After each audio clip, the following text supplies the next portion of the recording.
taking off.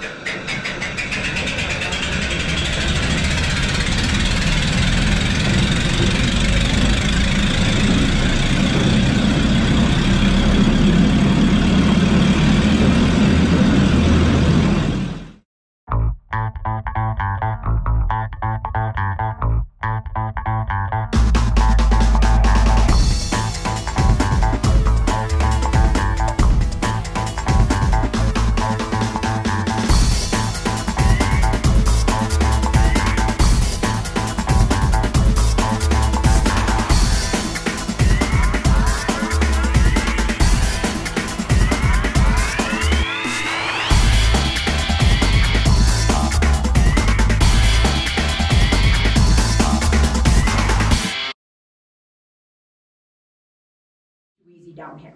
But once we get compressed steam underground, life got really good for the miners because now they're going to let all the machinery do all that work for them, basically. They're going to completely abandon hand drilling after about 15 years down here. So we're going to go get into the compressed steam stuff here. I'm just going to show you how this can go here. Going to get used to covering your ears on the tour.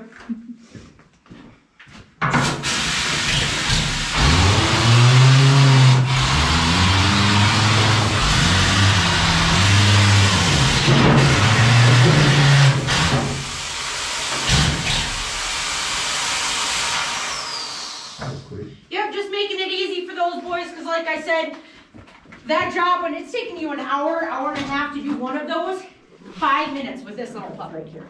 Now one of these little guys is going to do a hole every 15 minutes. We're going to completely get rid of that hand drilling technique now because it's taking about 4 to 8 hours to do one hole that way, you guys. Like I said, we're going to get him 15 minutes per hole. You just have to trade out your drill steel every 2 feet until you have your 6 foot. You have 2 feet at a time. But anyway, I'm going to show you just how noisy it can get underground, so if you want to cover your ears again.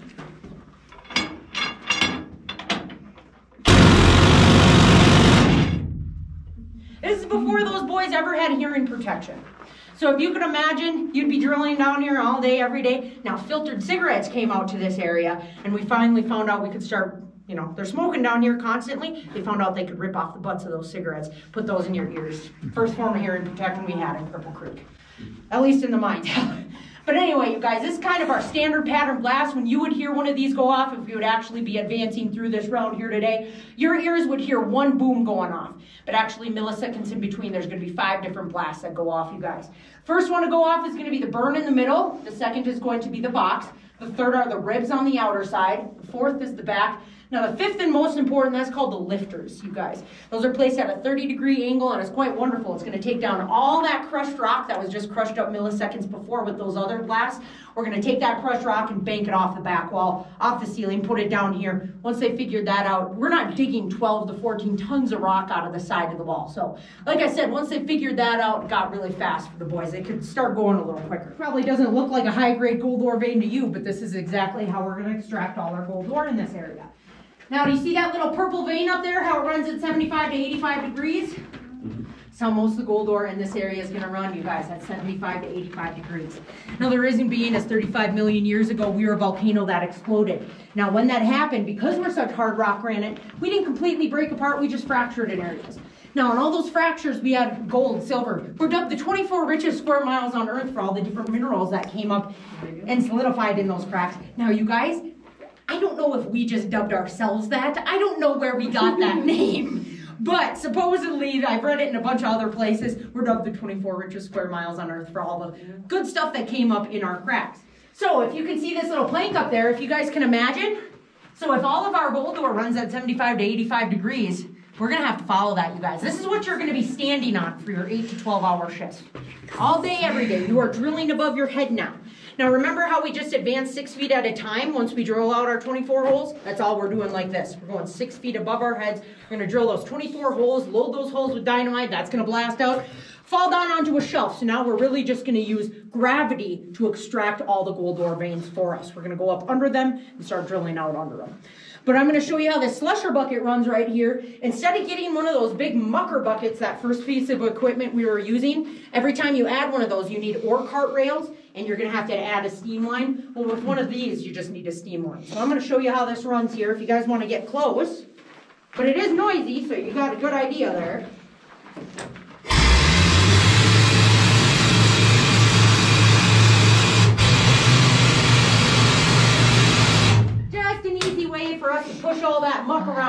having to add a big old, you know, like I said, your ore cart rails. So if you guys are drilling above your head all day, every day, you're going to be having dust fall into your face, right? Well, if that dust just so happens to be silica in your hard rock granite, silica is going to be like little shards of glass, you guys. So that's only accumulating in their system. They would actually give boys only about 10 shifts before they would start feeling the effects of silicosis. That's where you're not making it to about, you're very lucky if you make it 15 years once you start using one of these. So you guys, do the math. You start at 14 years old in this district drilling. You're not making it to 40. You're lucky, very, very lucky if you made it to 40 in this district using the wiggle tail. So to combat silicosis, they found out about 20 years too late, but they still found out. So they're going to use compressed steam and water. They're going to shoot water up through the bottom of the drill. And actually, they're going to shoot it up through your drill bit steel. So now you got a big old hole up there, you guys. So as you're drilling above your head now, you're just having muddy water rain down on you all day instead of having that dust that's eventually going to kill you. Big old lifesaver. And actually, you're keeping your drill bit cool. So one of those drill bits are lasting 3 or 4 days now as opposed to just a couple hours from before. But yeah, it wasn't so pretty. But they're lucky they found out. So now they only estimate about 2,000 people died in our district from accidents in the whole 130 years. Now that doesn't sound like a lot of people. Well, it's not. But they do estimate about 250,000 people passed away in those 110 years from silicosis of the lungs. So you guys, this little guy is called the Stoper drill. I'm going to show you how he runs. We just got a new one. He's only about a week old, and I know he doesn't look a week old to you, but trust me, he runs like a charm, so I'm going to show you. Now, you guys, by far the loudest drill we have if you want to cover your ears.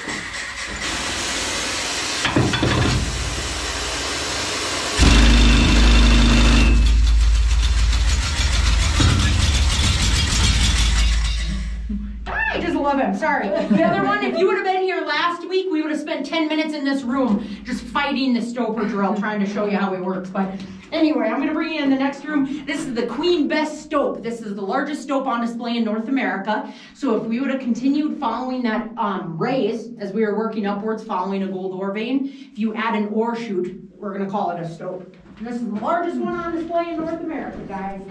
Favorite part of the tour, right here. Everybody get close when we're looking up. Yeah, everybody get close.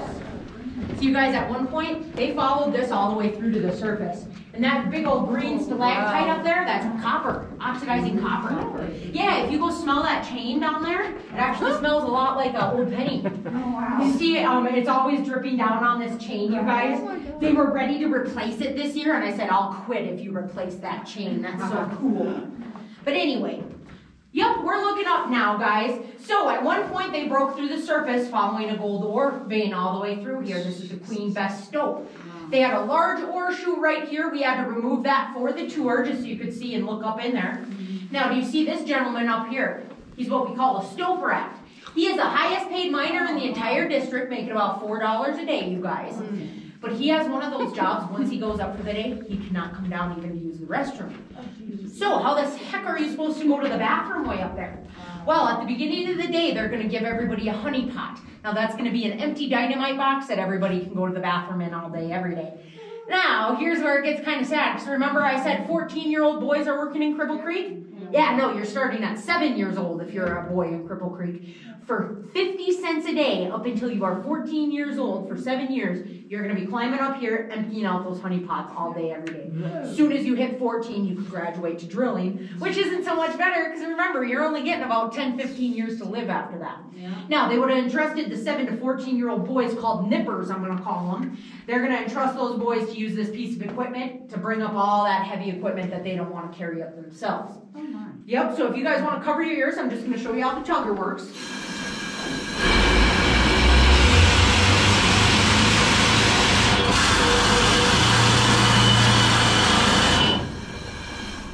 Yeah.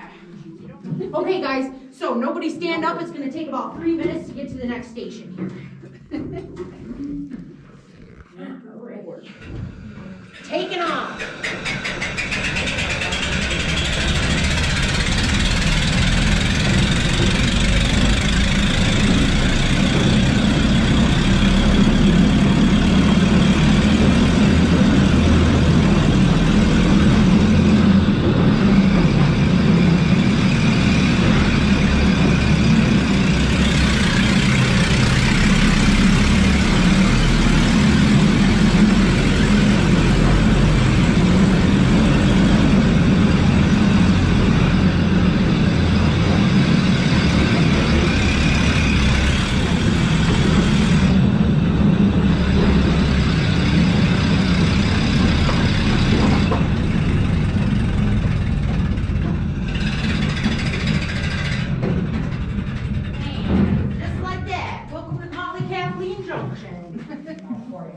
Get everybody on the rocks and off the wood for me, please.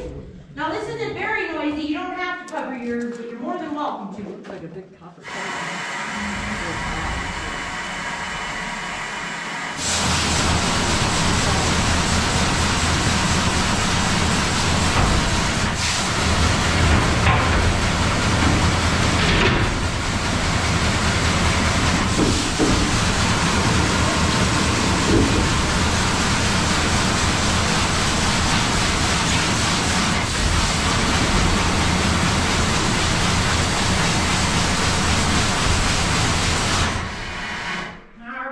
You see it come out? Yep. And I can tell they just filled up the steam, or I'm sorry, the air compressor. Yeah, unfortunately, they didn't put the years or make the model right.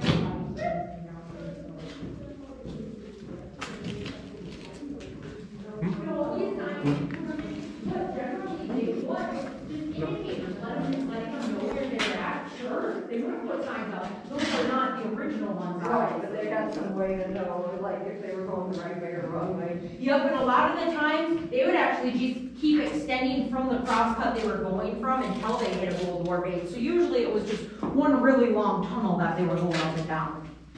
All right, you guys. Now, if you see anything in this room that really interests you, you ask me about it. I just get in trouble because I'll sit in here for 2 hours telling you about it. It's funny because, like, quartz is very much so takes up a lot of this area, especially Colorado. Yeah, if you see. Yeah, go ahead, see. So now, does gold follow the white quartz? I just have to tell you a little bit about this sign, and then we'll take everybody's picture.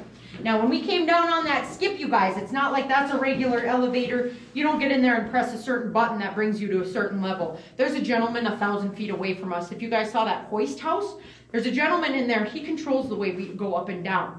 Now, before they had this sign, there was no way, before we had this sign and bells and lights, there was no way of communicating to that gentleman up on the surface. So you can imagine you get done with your 14-hour shift after hand drilling all day, and you just want to go home, right? You go stand up next to that shaft. Sometimes they would wait for hours. There was no way to call up to the surface just to be like, hey, will you come and pick me? Sometimes you'd be waiting overnight because the shaft operator already went home for the night. They just forgot that they brought people to a certain level.